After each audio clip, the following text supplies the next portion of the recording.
दादिया। नदी के किनारे बसा एक छोटा सा गांव था। गांव में भगवान दास अपनी पत्नी मीनाक्षी और 3 बच्चों के साथ रहता था। भगवान दास अपनी पत्नी और बच्चों की खुशी के लिए बहुत मेहनत करता था। भगवान दास के गांव में एक फलों की दुकान थी। फल की दुकान बहुत अच्छी चल रही थी। भगवान दास दुगने दामों में फल बेचता। भगवान दास के पास सभी तरह के फल हमेशा रहते थे। जो फल वहाँ नहीं होते उन्हें वह शहर से मंगवाता था। सर्दियाँ आने वाली थी और साथ ही आने वाला था सीताफल का सीजन। अरे भाई सीताफल है। अरे अभी तक सीताफल बाजार में आए ही कहाँ हैं? आते तो सबसे पहले मेरे ही पास आते हैं। ठीक है, आए तो बता देना। हाँ हाँ जरूर। उस आदमी के जाने के बाद भगवान दास सोचता है, सीताफल की सीजन आ गई है। अभी तक बाजार में किसी के पास सीताफल आए नहीं है। क्यों ना मैं ही जंगल में जाकर ले आऊं, बहुत फायदा होगा और अच्छी खासी कमाई भी हो जाएगी।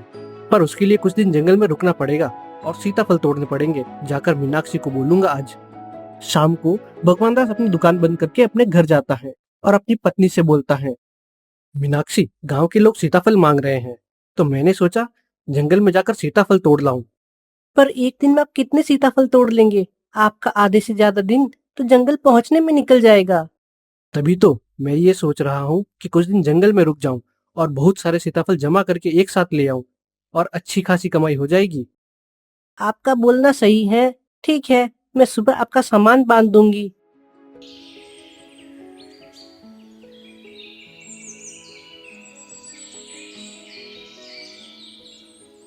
अगली सुबह भगवान दास अपनी हाथ गाड़ी लेकर जंगल की तरफ चल देता है। शाम होते होते भगवान दास जंगल में पहुंच जाता है। जंगल में नदी के किनारे अच्छी जगह देखकर भगवान दास सोने के लिए टेंट लगा देता है। जंगल में आते समय भगवान दास रास्ते में कुछ पेड़ों से सीताफल तोड़कर अपने साथ ले आता है। मीठे सीताफल खाकर पेट भर गया। अब प्यास लगी है, नदी से पानी ले आता हूँ और बोतल भरकर अपने पास रख लेता हूँ, रात को काम आएगी। भगवान दास नदी के पास जाता है। भगवान दास नदी से पानी लेने ही वाला होता है कि उसे एक आवाज सुनाई देती है। हा हा हा हा हा हा हा हा हा हा हा हा हा। कौन है? तभी जिन नदी से निकलकर भगवान दास के सामने आ जाता है। कौन हो तुम? हा हा हा हा हा हा हा हा हा। मैं एक जिन हूँ। आज रात तू मेरा भोजन बनेगा। बहुत समय बाद किसी इंसान को खाऊंगा। हा हा हा हा हा हा हा हा। बहुत सालों से इस नदी से दूर नहीं जा सकता। आज तो खुद चलकर मेरा भोजन बनने आया है। हा हा हा हा हा हा। भगवान दास बड़ा चतुर था। वह जिनको बातों में उलझाने लगता है। तुम तो जिन हो, कभी भी कहीं भी जा सकते हो, कुछ भी खा सकते हो, फिर मुझे खाकर क्या मिलेगा? हाँ, जा सकता था, कुछ भी खा सकता था, जब तक उस ऋषि ने मुझे और मेरी पत्नी को श्राप नहीं दिया। मेरी सारी शक्तियां छीन ली और मुझे श्राप दिया है कि इस नदी को छोड़कर या इस नदी के किनारे से थोड़ा दूर गया तो जल जाऊंगा। इस नदी के एकदम पास एक गुफा है, मैं वहीं रहता हूँ। सिर्फ मछलियाँ खाने को मिलती हैं। नदी के बाहर तो आ सकता हूँ, पर किनारे से ज्यादा दूर नहीं जा सकता। पर आज मैं तुझे खाऊंगा। तुम मुझे खा लो, पर मेरी एक शर्त है। मुझे खाने से पहले मेरे दिए हुए फल को खाओ। अगर तुम्हें फल पसंद नहीं आया तो मुझे खा लेना, और आ गया तो मैं हर रोज तुम्हारे लिए ऐसे फल लाया करूंगा। बोलो मंजूर है? भगवान दास बहुत चतुर था। भगवान दास अपने झोले से सीताफल निकालकर जिन को खाने के लिए देता है। जिन सीताफल खाता है। अरे वाह, ये तो बड़ा स्वादिष्ट है। क्या तुम ऐसे रोज लाया करोगे? पर तुम तो मुझे खाना चाहते हो, तो हर रोज फल कहाँ से खाओगे? नहीं नहीं, मैं तुम्हें नहीं खाऊंगा। आज से तुम मेरे मित्र हो। भगवान दास और जिन बहुत खुश हो जाते हैं, क्योंकि जिन को अच्छे मीठे फल खाने को मिलेंगे और भगवान दास की जान को खतरा नहीं होगा। ठीक है, अब तुम आराम करो। कोई खतरा हो तो मुझे आवाज लगा देना। मैं जंगली जानवर से तुम्हारी रक्षा करूंगा।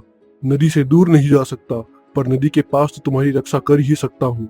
कोई परेशानी हो तो आवाज लगाना। ठीक है, तुम्हारा बहुत धन्यवाद। इतना बोलकर जिन नदी में लौट जाता है।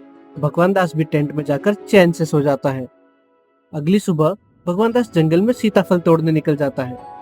पूरे दिन जंगल में सीताफल तोड़कर भगवान दास शाम को टेंट के पास आ जाता है और जिन को आवाज लगाता है, जिन भाई, अरे ओ जिन भाई। तभी जिन नदी से निकलकर बाहर आता है। जिन भाई, लो तुम्हारे लिए सीताफल लाया हूँ।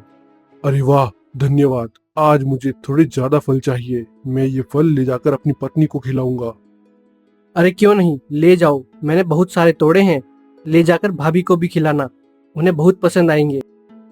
जिन अपनी पत्नी के लिए फल लेकर नदी में लौट जाता है और अपनी पत्नी के पास जाकर उसे फल दिखाता है और बोलता है, ये देखो, मैं आज तुम्हारे लिए क्या लाया हूँ। बड़ा ही स्वादिष्ट फल है। अरे वाह, आज बहुत सालों बाद कुछ अच्छा खाऊंगी। पर ये तो देखने में भी अच्छा नहीं दिख रहा। हाँ हाँ, खाकर देखो, बहुत स्वादिष्ट फल है। देखने में अच्छा नहीं है, पर अंदर से बहुत मीठा है। जिनकी पत्नी सीताफल खाती है। अरे मजा ही आ गया, बहुत स्वादिष्ट है। पर ये तुम्हें मिला कहाँ? जंगल में एक मनुष्य आया है, उसके पास ऐसे फल हैं। वह जंगल के पेड़ों से तोड़कर मुझे लाकर देता है। क्या? मनुष्य? जरा सोचो, ये फल इतने मीठे हैं तो वो मनुष्य हर रोज इतने मीठे फल खाता है। उसका दिल कितना मीठा होगा। अरे बात तो सही है, उसका दिल बहुत मीठा होगा। एक काम करो, कल तुम उसे यहाँ ले आओ। ठीक है। अगली सुबह भगवान दास फिर से सीताफल तोड़ने निकल जाता है और पूरे दिन जंगल में सीताफल तोड़ता है। शाम होते ही भगवान दास सीताफल तोड़कर टेंट के पास नदी के किनारे आ जाता है। जिन भाई, अरे ओ जिन भाई। तभी जिन नदी से बाहर आता है और भगवान दास और फल को देखकर बहुत खुश हो जाता है। अरे, आ गए तुम। हा हा हा हा, फल ले आए। अरे, मैंने तुम्हारे दिए फल मेरी पत्नी को खिलाए, उसे बहुत पसंद आए। मेरी पत्नी तुमसे मिलना चाहती है, उसने उन फलों से तुम्हारे लिए एक दावत बनाई है। इतना सुनकर भगवान दास खुश हो जाता है। अरे वाह, ये तो बहुत अच्छा है, पर मैं तुम्हारे साथ चलूंगा कैसे? नदी बहुत गहरी है और मुझे तैरना नहीं आता। अरे, क्यों चिंता करता है, मेरे पास एक नाव है, मैं तुझे उसी में ले जाऊंगा। अरे फिर तो बहुत अच्छा होगा। जिन और भगवान दास दोनों नाव में नदी के दूसरी ओर चल देते हैं। दोनों ही नदी के बीच पहुंचते हैं और भगवान दास बोलता है, आज अचानक भाभी ने मेरे लिए दावत कैसे रखी है? जिन नाव को रोक देता है और बोलता है, अरे, तेरी भाभी को मैंने वो सीताफल खिलाए, वो बोली इतने मीठे फल, और जो इंसान इतने मीठे फल खाता है उसका दिल कितना मीठा होगा। तो मेरी पत्नी तुम्हारा दिल खाना चाहती है। इतना सुनकर भगवान दास डर जाता है, पर भगवान दास अपनी चतुराई से बोलता है, अरे जिन भाई, ये क्या किया? पहले क्यों नहीं बताया? हम इंसान अपना दिल साथ लेकर थोड़ी घूमते हैं। मेरा दिल तो मेरे सामान के साथ टेंट में रखा हुआ है। तो अब क्या करें? भाभी को दिल खाना है, तो अब हमें वापस टेंट में जाकर दिल लाना होगा। ठीक है, वापस चलते हैं, तुम्हारा दिल लेकर आते हैं। और दोनों नाव को वापस किनारे लाते हैं। भगवान दास नाव से बाहर निकलकर नदी से दूर चला जाता है और बोलता है, अरे ओ बेवकूफ जिन, दिल भी कभी सामान के साथ रखते होंगे। मैंने गलती करी जो तुझ पर विश्वास किया। आज तो मैं बच गया। तुमने धोखा दिया है। जब जान पर बन आए तो धोखा देना सही बात है। इतना बोलकर भगवान दास जंगल की तरफ चल देता है। वो एक पेड़ के नीचे जाकर सो जाता है और जिन भी अपनी गुफा की तरफ चल देता है। क्या हुआ, अकेले आए हो? वो इंसान कहाँ है? वो मुझे धोखा देकर किनारे से दूर चला गया, मैं उसे कल सुबह ले आऊंगा। अगली सुबह भगवान दास टेंट के पास जाता है। उसे टेंट के बाहर किसी के पैरों के निशान दिखाई देते हैं, वो भी टेंट के अंदर जाने के।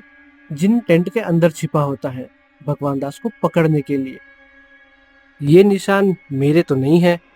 अंदर गया कौन? कहीं वो जिन तो नहीं है? अभी पता करता हूँ। Hello, hello. अरे मेरे टेंट, क्या हुआ? हर रोज तो मुझसे बात करते हो, आज क्या हुआ है? लगता है मैं इस टेंट के अंदर हूँ, इसलिए ये बोल नहीं रहा। मैं ही बोल देता हूँ, हाँ, अंदर आ जाओ। नहीं नहीं जिन भाई, मैं नहीं आ रहा अंदर। तुम रहो टेंट में, मैं तो चला वापस जंगल में सीताफल तोड़ने। भगवान दास वापस जंगल में चला जाता है और जिन वापस अपनी गुफा की तरफ चल देता है। तुम फिर अकेले आए हो? कहाँ है वो इंसान? मुझे उसका दिल खाना है। वो समझ गया कि मैं उस टेंट में छिपा हुआ हूँ और वह वापस चला गया। इस बार मैं तुम्हारे साथ चलूंगी। जब वो नदी के किनारे आएगा, तब नदी के किनारे तुम मरने का नाटक करना और मैं रोऊंगी। हा हा हा, जब वो पास आएगा मैं उसे पकड़ लूंगा। शाम को जब भगवान दास टेंट के पास आता है तो वह देखता है कि नदी के किनारे जिन लेटा है और उसकी पत्नी रो रही है। तभी भगवान दास दूर से ही पूछता है, अरे क्या हुआ? आप रो क्यों रही हो? और ये जिन भाई ऐसे क्यों लेटे हैं?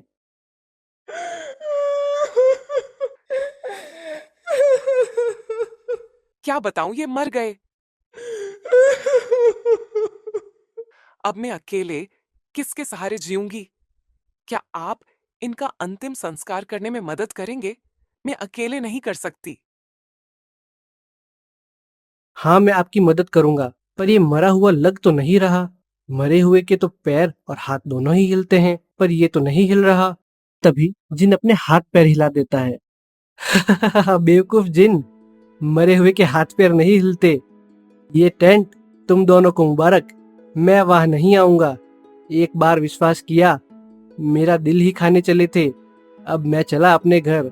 मैंने बहुत सारे सीताफल जमा कर लिए हैं। मेरी हाथ गाड़ी पर जो सीताफल टेंट में है उन्हें खा लेना, बहुत मीठे हैं। बेवकूफ जिन, बहुत सालों बाद कोई इंसान आया और तुम्हारी बेवकूफी की वजह से ये भी हाथ से निकल गया। भगवान दास जिन को बेवकूफ बनाकर अपनी जान बचाता है। जिन और उसकी पत्नी मायूस हो जाते हैं। दिल खाने के चक्कर में हमेशा सीताफल खाने को मिलने वाले थे वो भी गए। भगवान दास अपनी हाथ गाड़ी सीताफल से भरकर अपने घर की तरफ चल देता है। अगली सुबह भगवान दास अपनी दुकान पर सीताफल बेचता है। इसी तरह भगवान दास मुसीबत में भी अक्लमंदी और चतुराई से काम लेकर ढेर सारे रुपए कमाता है।